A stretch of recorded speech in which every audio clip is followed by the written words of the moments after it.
Fue amado, fue odiado y fue el último.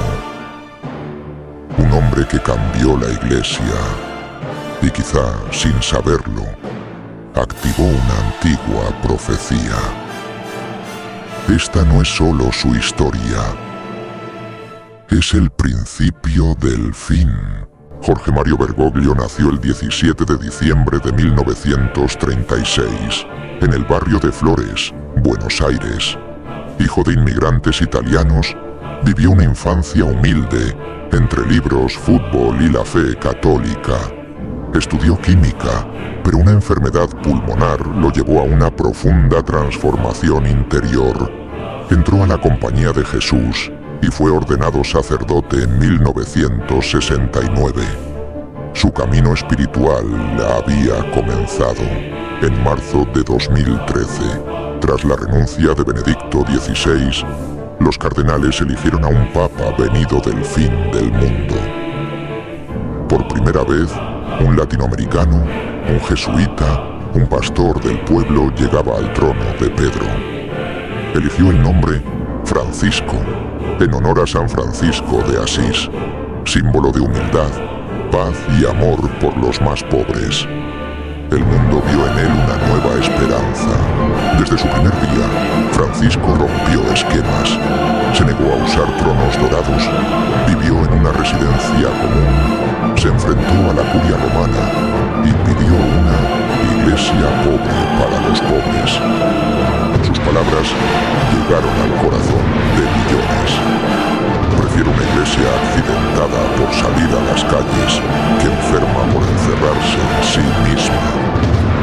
Convertir la ternura en doctrina, la misericordia en bandera, la escucha en herramienta de cambio. Pero no todos lo apoyaban. Dentro del Vaticano, muchos lo veían como un peligro. Cardenales conservadores lo acusaron de dividir la Iglesia, de flexibilizar la moral, de desdibujar la doctrina. Luchó contra la pedofilia clerical, reformó finanzas, enfrentó mafias eclesiásticas y generó enemigos ocultos. Algunos incluso hablaron de complots y traiciones internas. Francisco impulsó el Camino Sinodal, un proceso global donde laicos, religiosos y obispos dialogan juntos. Quiso abrir la Iglesia a los marginados, repensar el papel de la mujer, dar lugar a nuevas voces, pero enfrentó resistencias. Muchos lo vieron como un revolucionario, otros como un traidor. La Iglesia se encontraba entre tradición y transformación. Mientras el planeta ardía en guerras, crisis climáticas y desigualdad, Francisco alzó su voz por la paz, la ecología, la fraternidad y la compasión. Denunció a los fabricantes de armas, al sistema económico que mata y al egoísmo global que deja atrás a los débiles. Recorrió el mundo como un peregrino de la esperanza, hasta que su salud comenzó a deteriorarse. A finales de su vida, frágil pero lúcido, Francisco siguió predicando desde una silla de ruedas y finalmente el mundo se detuvo. El Papa había muerto. La tristeza fue global, pero con su muerte comenzó otro capítulo. No todo en su historia fue luz. Durante la dictadura argentina, algunos lo acusaron de pasividad, aunque otros lo defendieron con pruebas. En el Vaticano enfrentó traiciones y filtraciones. Su lucha contra los abusos fue valiente, pero no perfecta. Muchos lo amaron, algunos lo temieron, otros lo odiaron, y entonces las profecías volvieron a sonar. Según San Malaquías, un antiguo obispo del siglo XII, Francisco sería el último papa, el último nombre antes del fin. La profecía dice: durante la última persecución de la Santa Iglesia Romana, reinará Pedro el Romano, quien alimentará al rebaño entre muchas tribulaciones. Luego, la ciudad de las 7 colinas será destruida, y el juez temible juzgará a su pueblo. Francisco no se llamaba Pedro, pero fue pastor entre las tribulaciones. Fue el Papa número 112 de la lista profética. ¿Casualidad? Tras su muerte, muchos creen que se avecinan guerras internas, cismas, el debilitamiento del Vaticano o algo peor. Otros hablan del surgimiento de un nuevo falso profeta. Algunos ven en su muerte una señal de que el juicio se acerca. ¿Fue Francisco el último faro? Antes de la oscuridad, no todo en su historia fue luz. Fue amado y odiado, admirado y cuestionado. Un papa que no buscó coronas, sino caminos.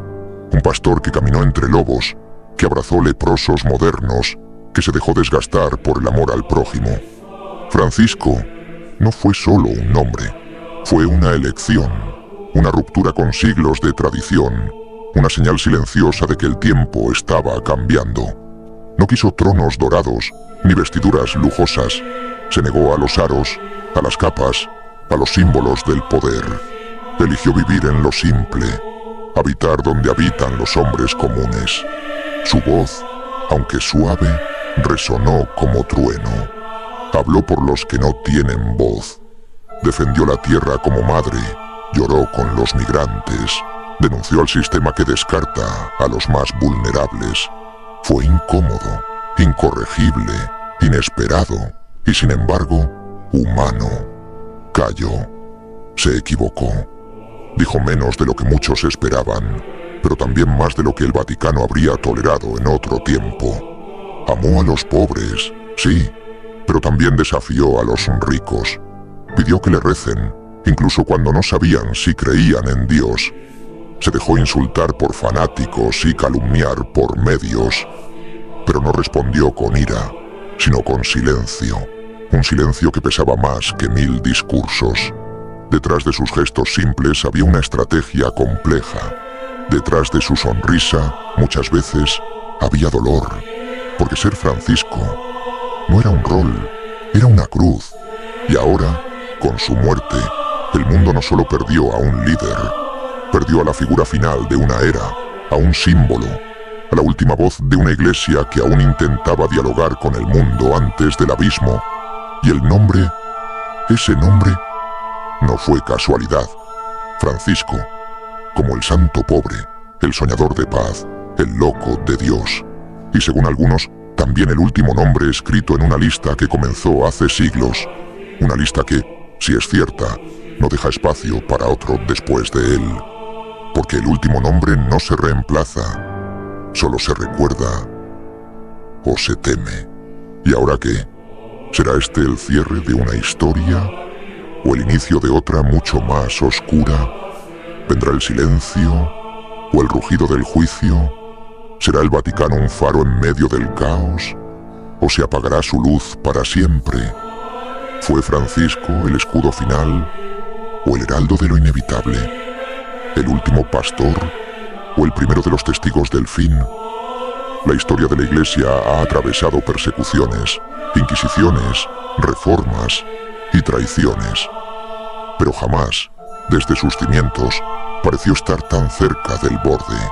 Hay quienes dicen que con su muerte algo se quebró en lo invisible, una barrera, una contención, y que ahora lo que estaba esperando ya camina entre nosotros.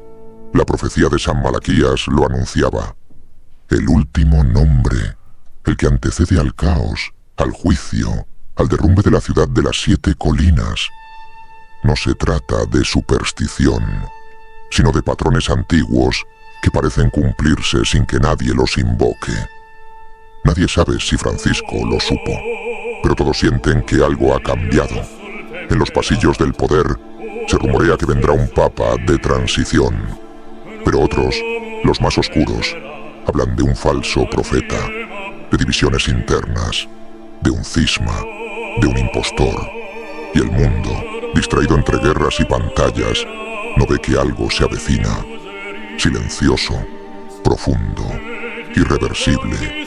El tiempo responderá. Lo que comenzó en un humilde barrio de Buenos Aires, ahora resuena en cada rincón del planeta. Las señales están, las sombras también. Pero la profecía ya tiene dueño, y su nombre no será olvidado. Su nombre fue Francisco, el último, el que encendió una llama antes de que llegara la noche.